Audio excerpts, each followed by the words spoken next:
Happy birthday, Christian. Sing. Happy birthday.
Next, ngayon ka lang. Ikaw talaga. View naman ng ano ko, messenger ko. I need your congratulatory na na-monetize ako. Christian, Manik said thank you. He said happy birthday.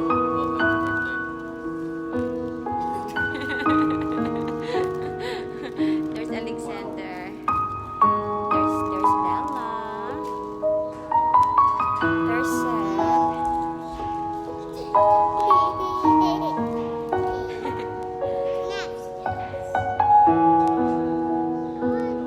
Dong, tagay ko congratulatory dong. Sige na dong. Para na ko'y video ni mo ba? Dali na. Bisag 10 seconds lang or 15 seconds na i-congrats ko ni mo. Then tapos napakaiutang na ako. Birthday na ako tong July. Wako ni mo buhati po. Bisag kadjut lang unta ba? I-post na ako sa premiere. Okay lang? Sige na, Manix Manhattan. Yung well-known. Sige na, gaw ha? Please, please, please, please, please. Sige, thank you, thank you, thank you, thank you, thank you. I-premiere ta ka, ha? I-uban ta ka sa premiere.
like a daddy and Tyler.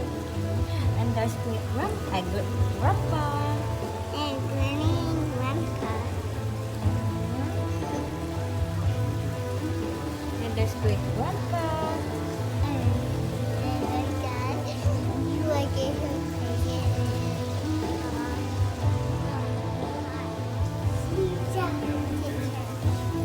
Mom. Dad.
marshaling her boys around to work on her craft.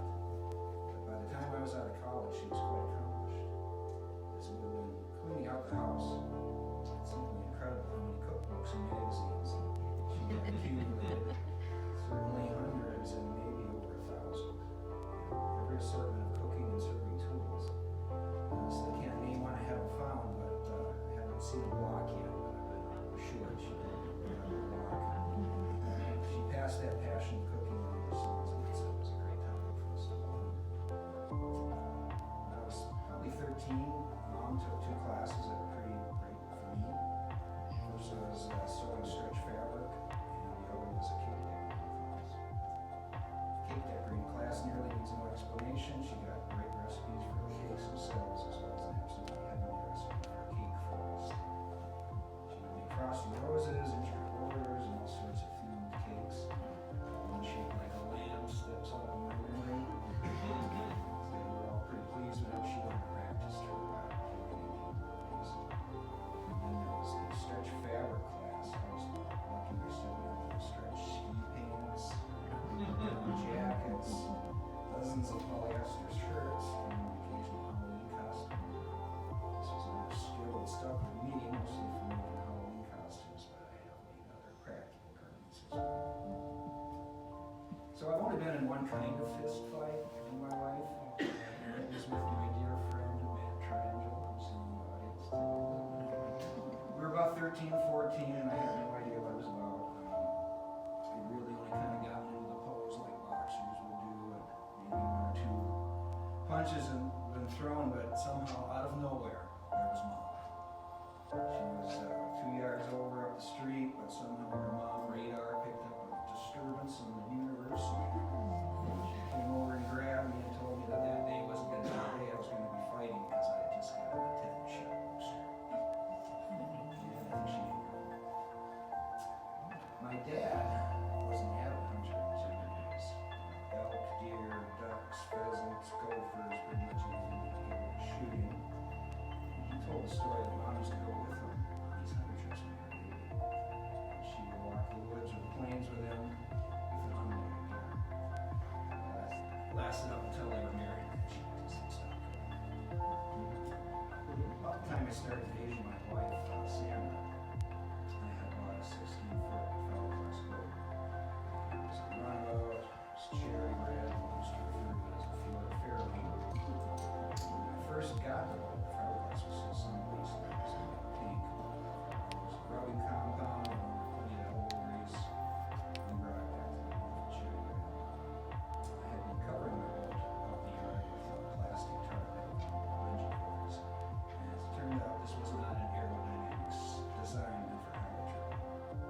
My mom had volunteered to make that tarp a cover. All I had to do was cut up proper size pieces and she would sew it together for me.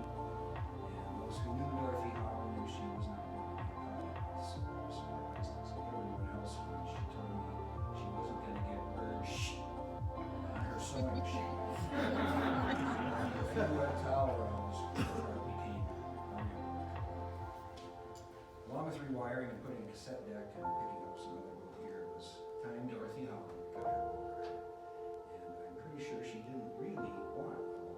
It was her son's boat and she was going to get ride. It was early summer. We knew of all For coming to help us celebrate the life of this wonderful woman, sister, wife, mother, grandmother, great-grandmother, and friend to many.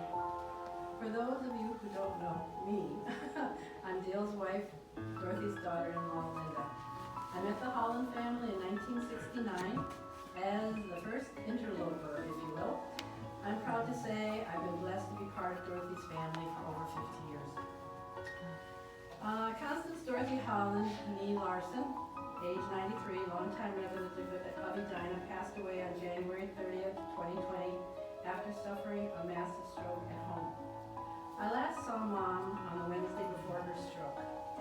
I stopped by after book club meeting with a piece of Hilltop's carrot cake, which she loved. Mom had just come back from the beauty shop and was lunching on a bowl of split pea soup that she had made. Sitting so pretty in the kitchen table, she looked so dang cute. Should have taken a picture, wish I had. Dale and I had gotten into the habit of calling her every night after dinner. On Friday night we talked. She was all excited about using her new cell phone to call her sister Lois, and Lois was excited that they could now text each other. And Mom insisted, no, I'm not ready for that yet. Linda hasn't showed me how to text yet. We were having lessons on how to use a cell phone, and at 93 she was doing really well with the daunting new device. The next Saturday, Saturday, January 25th, we called and there was no answer. Scott and Sandra went to the house and called 911, and she was transported to Hennepin County Medical Center but never regained consciousness. Mom was so strong-willed, she always said she wanted to leave the house feet first, and she did. Dorothy was born in Center, North Dakota on October 15, 1926 to Thurgold R. and Helen O. Keeter Larson. Her parents divorced when she was young, but both remarried and had second families. Dorothy grew up in Center, North Dakota, on the farm of her grandparents, Fred and Catherine Keeter. After graduating from high school, Dorothy worked in a dental office, like Scott said, and throughout her life expounded the need for good dental care. She met her future husband, James F. Jim Holland, on a blind date arranged by mutual friends. Mom thought he was tall and handsome. Dad thought she was shy and very pretty. He proposed on Valentine's Day, 1949, and they married June 18, 1949 in Bismarck, North Dakota. You may have noticed a picture of Mom, maybe from high school, on the photo boards in the lobby with a smaller version of the picture alongside it. This was the picture of his sweetheart that Dad carried in his wallet his entire life. Dad's job, and Dorothy settled into each new location, creating a loving home for Jim and their sons. Dorothy was a consummate hostess, and with Jim, hosted countless family gatherings, birthdays, holidays, and Sunday dinners, as well as with friends and extended family. After graduation, Dale and I moved quite a bit. So vacations and Christmases always require trips back to Minnesota. In order for us to see my Fargo family on these trips as well, Jim and Dorothy opened their home to welcome my mom, Maxine, my sister Diane, and her hubby Paul, and their two daughters to have so many wonderful memories of those times and are so grateful for the kindnesses extended by the Hollands.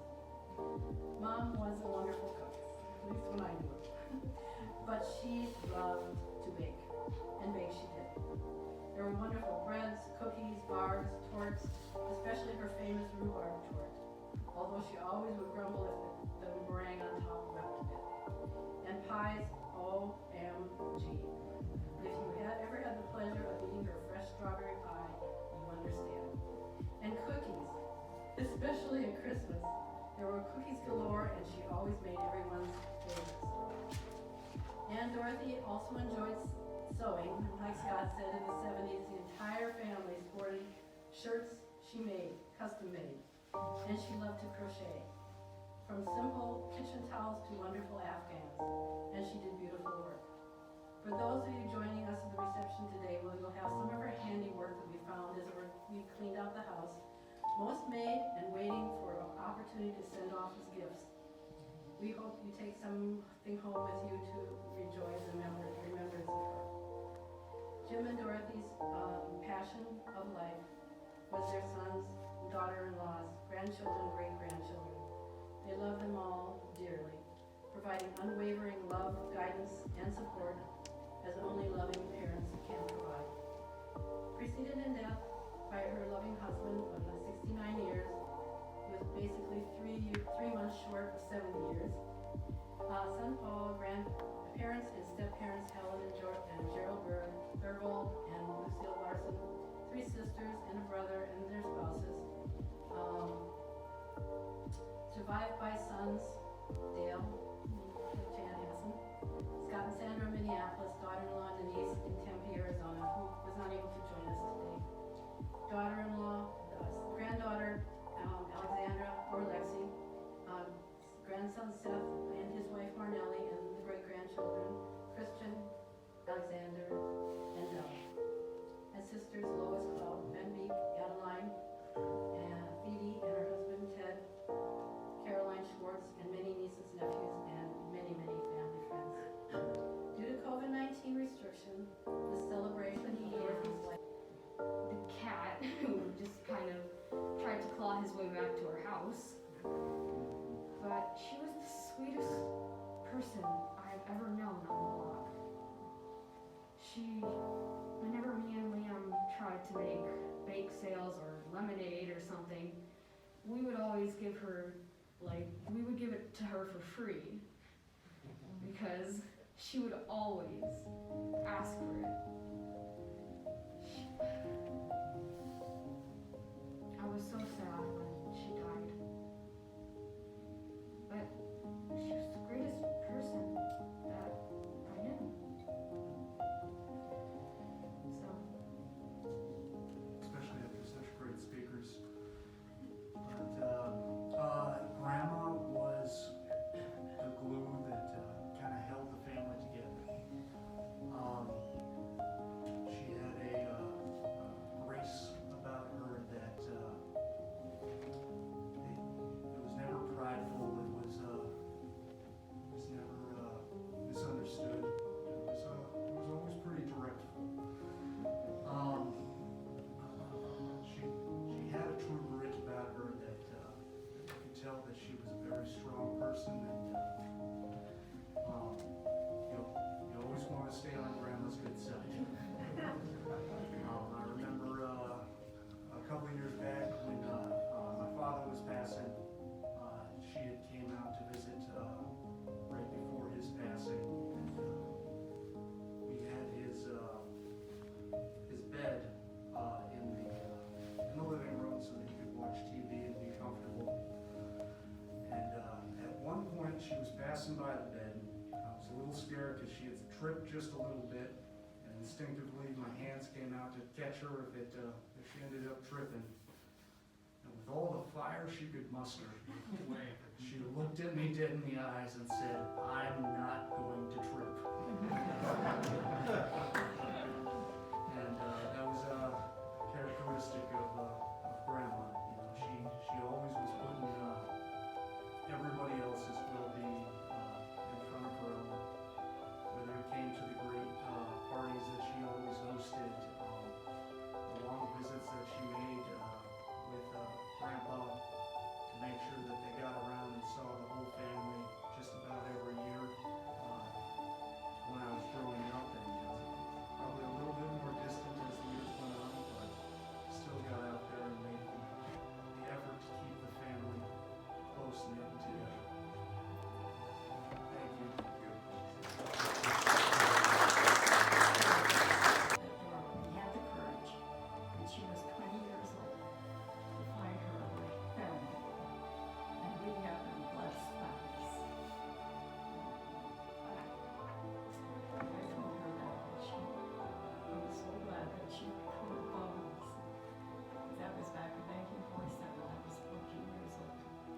shock to us at the time. But we were all thankful that we had another sister. And she's been a wonderful sister all these years. We shared a lot of things, recipes.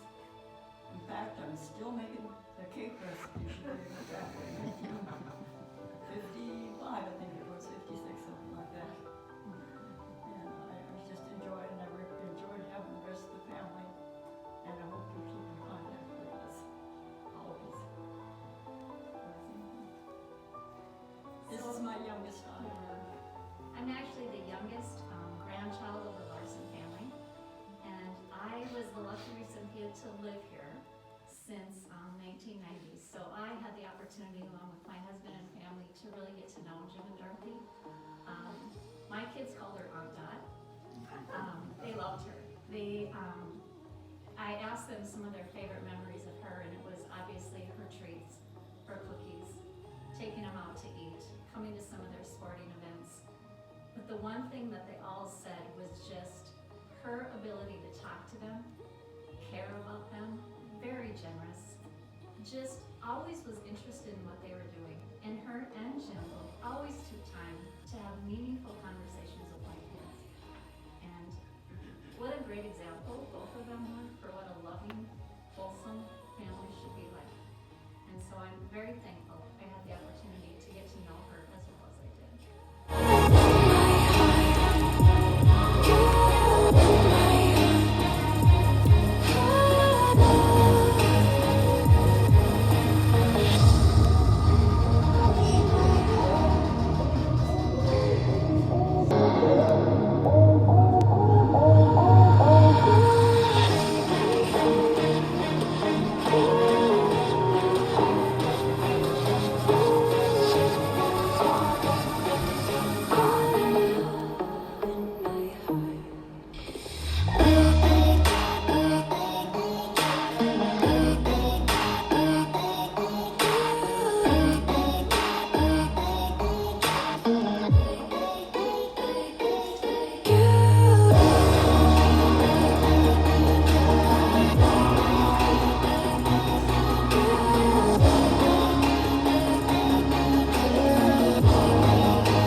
Sit on the end, and then maybe we can move Bella or Alex over here Okay. because they're just fighting too much.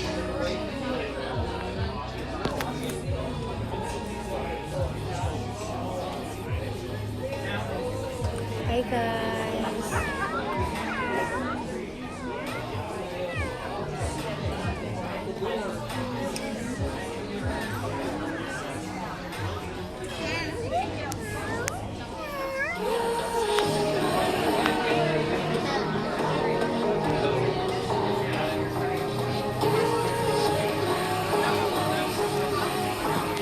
Bella, sit next to Mama. No?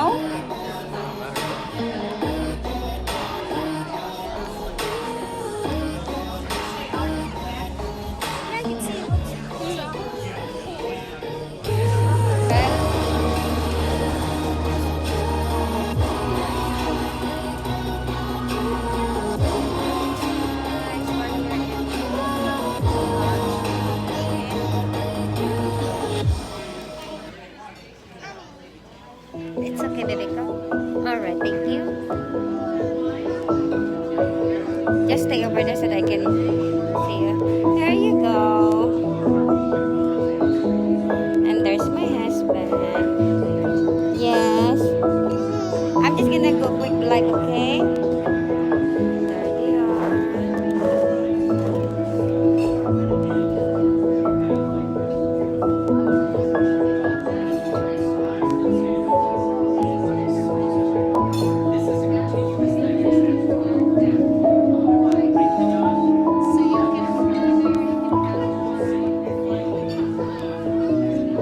Just wait. Just a quick.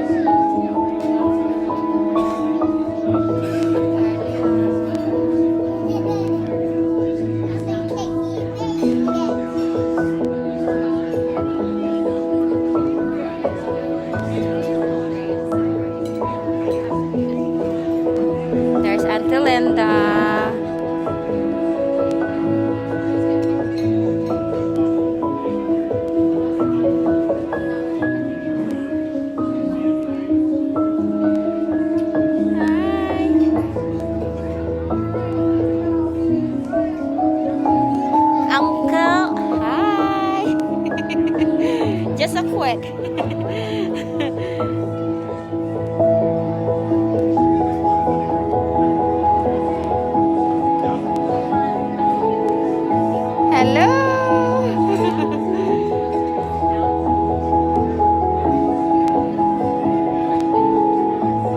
Oh, I'll take a picture with you guys. Hold on.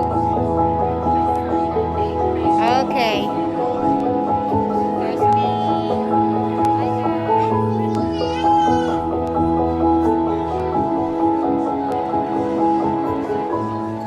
Baby, look.